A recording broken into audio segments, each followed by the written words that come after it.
meron pa tayong 97.9% na hindi pa nakakapag-subscribe sa YouTube channel ko.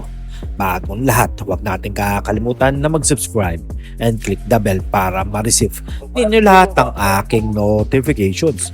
Well, mga parkoy, eto nga si Coach Sheng Yao, eto ang tuwa nga dahil nga sa nangyari nung natalo nga nila ang Barangay Ginebra. At si Coach Tim Con nga namumroblema na naman dahil malaki na namang adjustment ang kanyang gagawin sa kanyang team. Well, nagpahirap nga dito ay ang point guard nilang si Lamete, pati sila Iskandar, pati na rin si Chongson. Well, ang mga player nga ito ay isa sa mga nagpahirap sa Barangay Ginebra. Hindi naman natin aakalain na minalas at malas talaga ang Barangay Ginebra dahil kung saan nakikita nyo ang mga ginawa nga ng mga player ng Barangay Ginebra talagang di umaabot sa 10 puntos. Well, ganyan talaga, bilog ang bola. Di naman natin alam kung kailan mananalo ang Barangay Ginebra at kailan matatalo. Alam naman natin na si Chongson ay isa sa mga nagpahirap sa Barangay na Ginebra at isa sa balak kunin nga ng Jet Kings. Well, nandyan na ang lahat-lahat. Well, kayo, ano ang inyong masasabi dito? Ang Barangay Ginebra nga ba nagsisisi na itinrate nila itong si Christian Standhardinger pati na rin si Stanley Pringle? Well, mga pare ko itong mga dalawang player na to pwede na rin naman talaga i-trade sa ibang punan. Lalo na ang Terra Firma talagang naghahanap ng mga veterano yan. Well, ang Barangay Ginebra naghahanap naman ng mga bagong bata na rookies na katulad nga nila Go Moltmann pati na rin RJ Abarientos.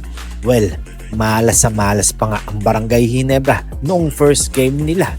Pero kung kayo naman ang tatanungin, posible kaya kumuha pa ng isang sentro ang Barangay Ginebra dahil nag-iisa nga lang sentro itong si Japet Aguilar. Pero kung si Go hindi naman basta-basta maaasahan yan. Kaya posible pang kumuha ang Barangay Ginebra ng isang sentro o power forward na katulad nila Troy Rosario.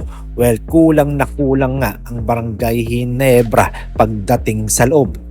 Kayo, ano ang inyong masasabi? Masayang masaya kaya itong si Coach Sheng Yao na naipanalo nila ang laban nila sa Barangay Ginebra? At isa pa nga yan, isa sa mga sinabi ni Coach Sheng hindi pa daw yon ang inilalabas ng laro ni RJ Abarientos dahil naniniwala siya talagang magaling ito at marami pang mailalabas to. Siguro talagang malas lang ang Barangay Ginebra noong araw na yon. Well, dumako naman tayo dito kay Garcia na hindi nga natin nakita noong laro ng Rain or Shine at nabangko nga lang ito. Well, alam naman natin na si Coach Sheng talagang may kinatatakutan din yan.